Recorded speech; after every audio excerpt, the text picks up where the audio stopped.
അങ്ങോട്ടേക്ക് വന്നേ? തീവണ്ടിയില് യാത്ര നല്ല സുഖേനി. അമ്മക്ക് ഒറ്റ മുറിയും കിട്ടി, വെള്ള സ്റ്റൂളും ഉണ്ടായി, ഇരുന്ന് സുഖമായിട്ട്. ട്രെയിനിന്റെ അകത്ത് വെള്ള സ്റ്റൂളോ? ആ, ആൾക്കാരിങ്ങനെ പുറത്തുനിന്ന് മുട്ടുക. ഞാൻ തുറന്നിട്ടില്ല, ഞാൻ ടിക്കറ്റ് എടുത്ത് വന്നല്ലേ. പിന്നെ പുറത്തേക്ക് കാണാൻ ജനലില്ല.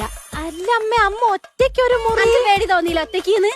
അമ്മക്കും പേടി തോന്നി. ചുറ്റും നോക്കിയപ്പോ എന്റെ ചുമരുമില് അത്യാവശ്യം വേണ്ടപ്പെട്ട ആൾക്കാരെ ഫോൺ നമ്പർ പേര് എഴുതി വെച്ചിട്ട. അമ്മക്ക് വിളിക്കണെങ്കിലേ.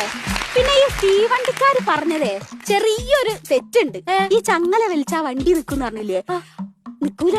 അമ്മ ചങ്ങല വലിച്ച് വലിച്ച് വലിച്ച് വണ്ടി നിന്നില്ലാന്ന് മാത്രല്ല, സാധനം എന്റെ കയ്യിലും തെളിവ് നശിപ്പിക്കാൻ കൊണ്ടുവന്നാണ്. വെള്ള സ്റ്റൂളുമ്മൽ ഇരുന്ന് പോന്നില്ലേ? ഹോട്ടലോ ട്രെയിനിന്റെ ബാത്റൂമിൽ ഇരുന്ന് വന്നിക്കാ പെണ്ണുങ്ങൾ ഇവിടെ വരെ. ഇതൊക്കെ എന്റെ ഹോസ്റ്റലിൽ വെച്ച് ഹോർലിക്സ് കുടിക്കാം. വേണ്ട വേണ്ട, അച്ഛന് കഞ്ഞിവെള്ളം കുടിക്കാം. നല്ല പാത്രം.